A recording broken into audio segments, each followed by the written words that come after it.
Hi everyone, welcome back to the Red Lip Revolt. My name is Isabella, and today I will be talking to you a little bit about identity and what Chicano, Chicanx means, and also talking a little bit about these statues around the nation that people are calling to be taken down, and talking a little bit about what that means and how that relates to identity, and talking about that especially in the context of New Mexico.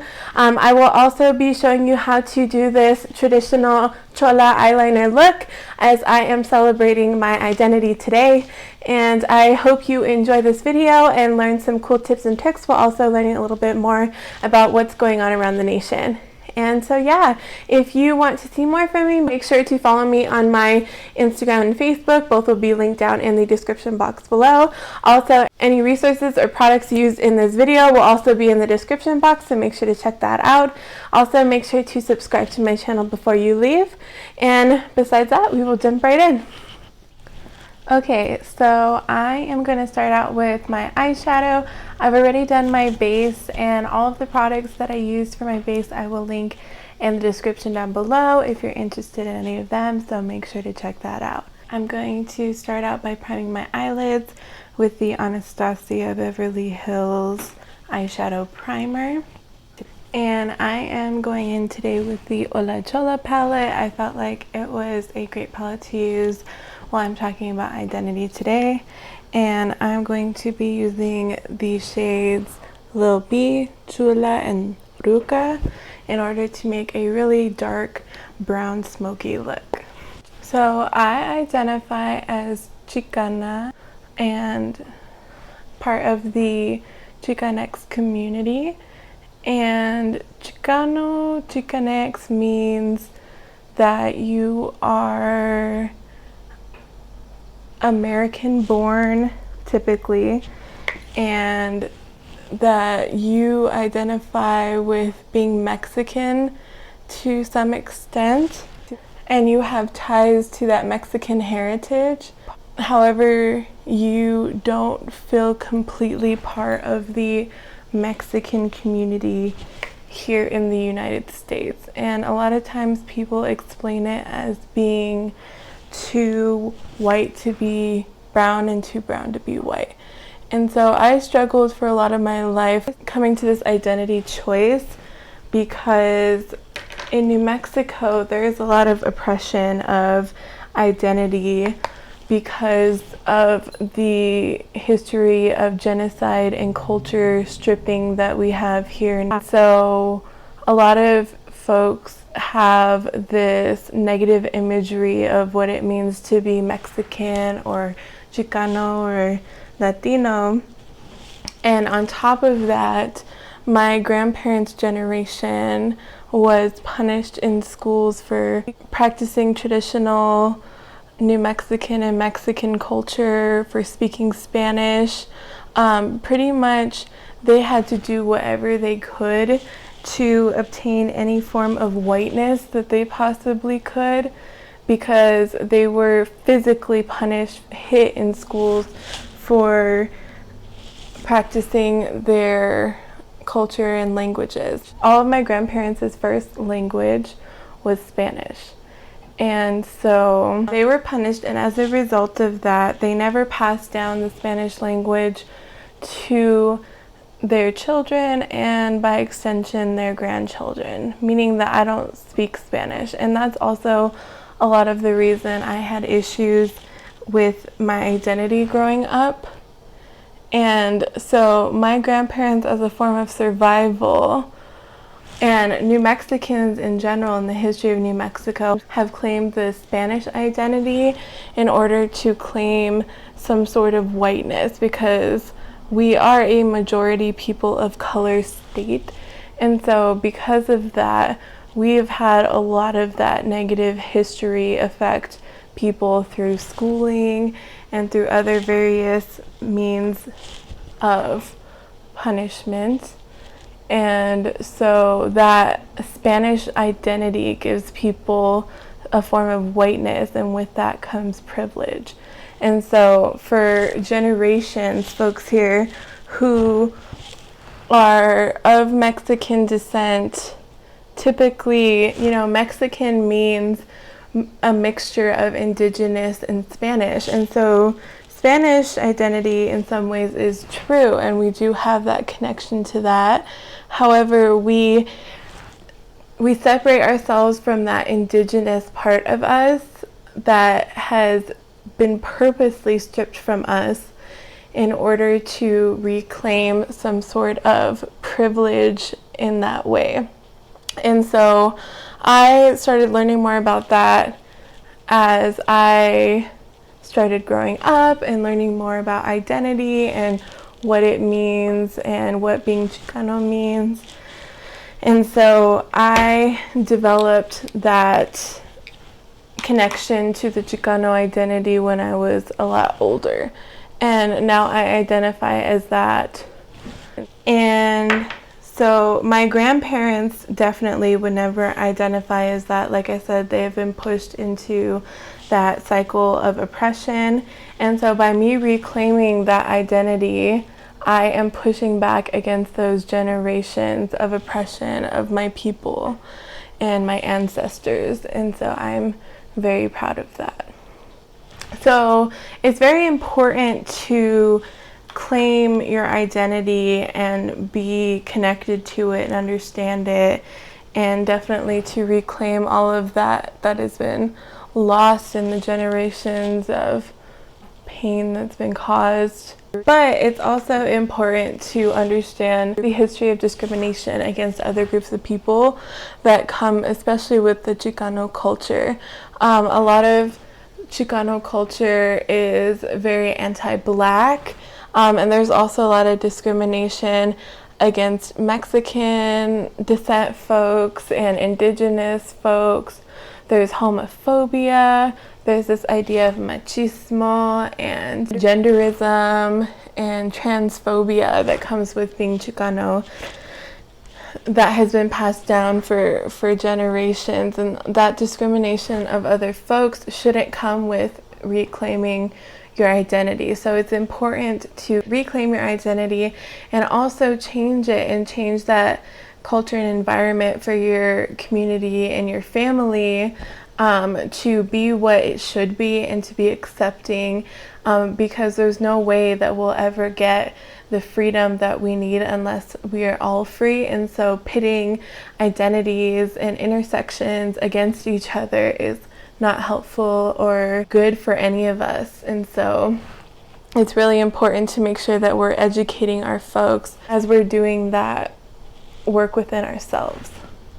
So that brings me to the topic of the statues and what the statues mean and why folks are trying to have them taken down. So when I'm talking about identity and I'm talking about that painful history of genocide, especially for Chicano folks, we definitely have that negative connection to the Spanish colonization. And you know, a lot of these ideas within the Chicano culture that are negative are colonizer ideas. So that machismo and homophobia, that's colonizer ideology. And so that's another reason why it's important to push back against that, because we want to push back against that colonization that we have been forced into in order to reclaim our ancestry and our identity, as I've been saying.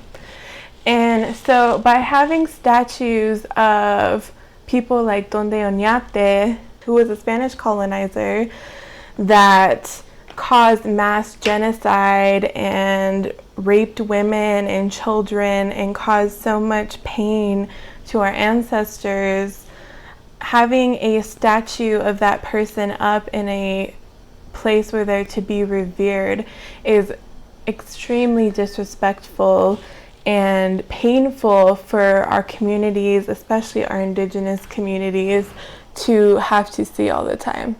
And so when it comes to our Black communities in the United States, and we see folks who were people who wanted to keep slavery in place, generals in the Civil War, and we see their statues in places that are also in positions that are representing reverence and honor. It's important that we push back against that as well, because again, it's keeping that pain and that hurtful history alive for our community and for other communities around the United States.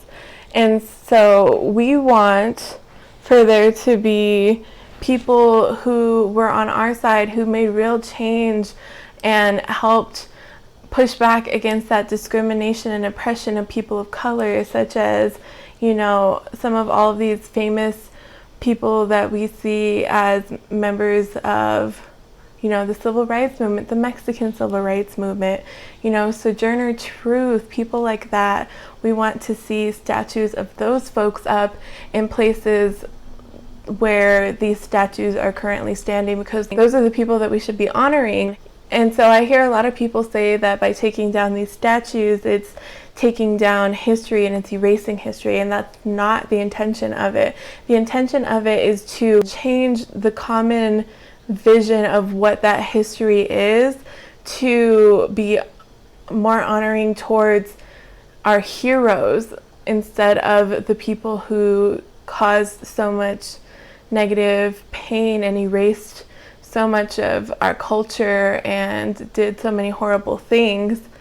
And so that history should be told.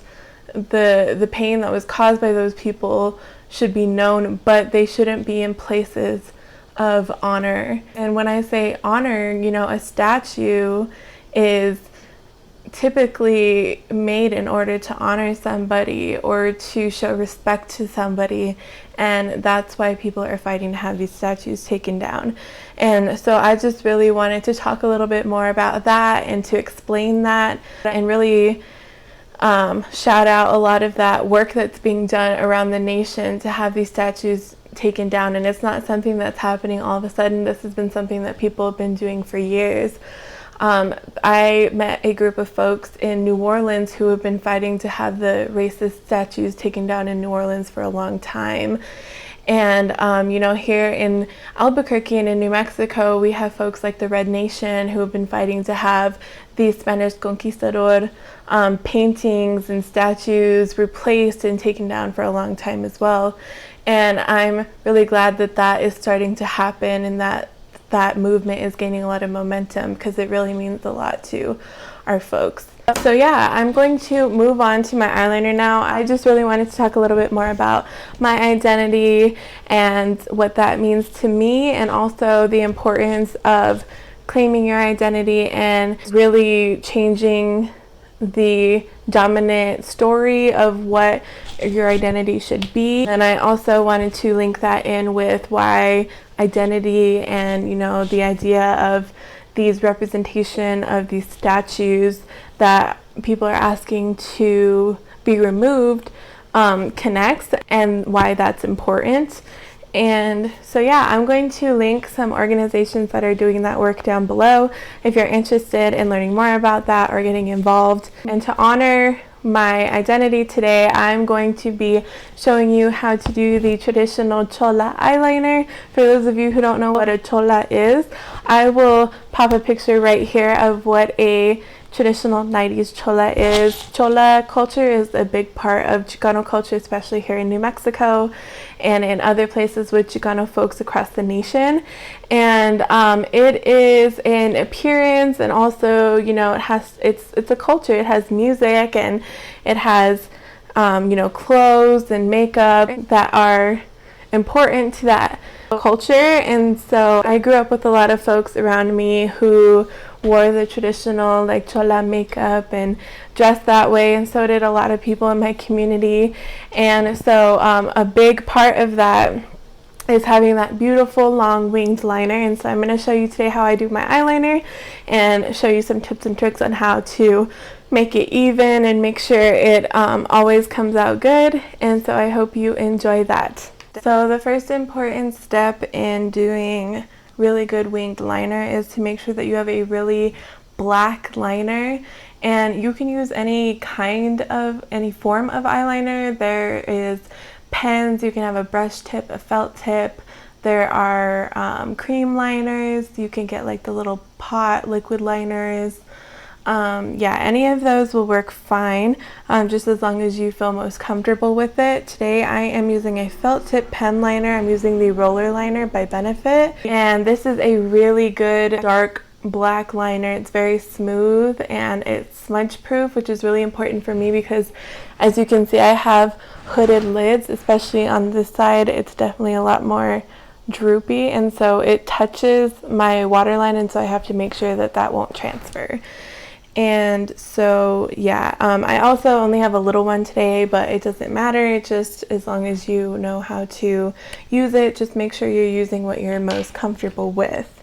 The second thing is that when you're doing it, you should have a mirror that you're looking down at, because you want to kind of be like this because you don't want to like lift your lid with your eyebrows.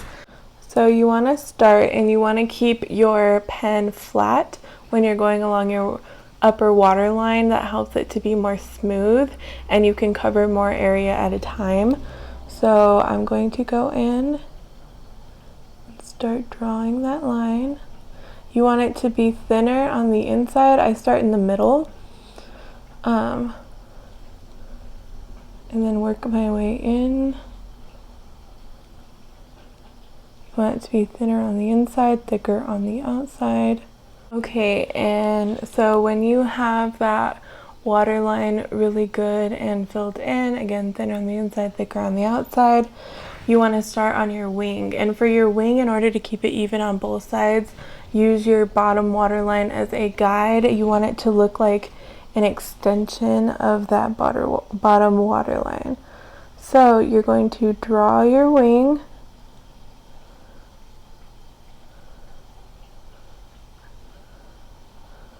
as long as you want it, and then you're going to go about halfway up and draw down to connect it.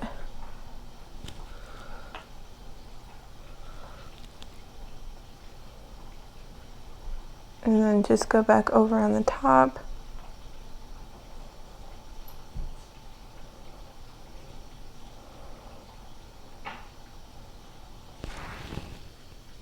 See that? You just want to go back over it to make sure everything is smooth, but don't go too crazy here, because that's how people end up with the crazy thick eyeliner. And yeah, that's how I do my winged liner, and then I just do it on the other side. I'm going to do that off camera, and then I'm also going to throw on some lashes, and I will be right back. Alright, I'm back. I finished up my makeup and my eye makeup on this side.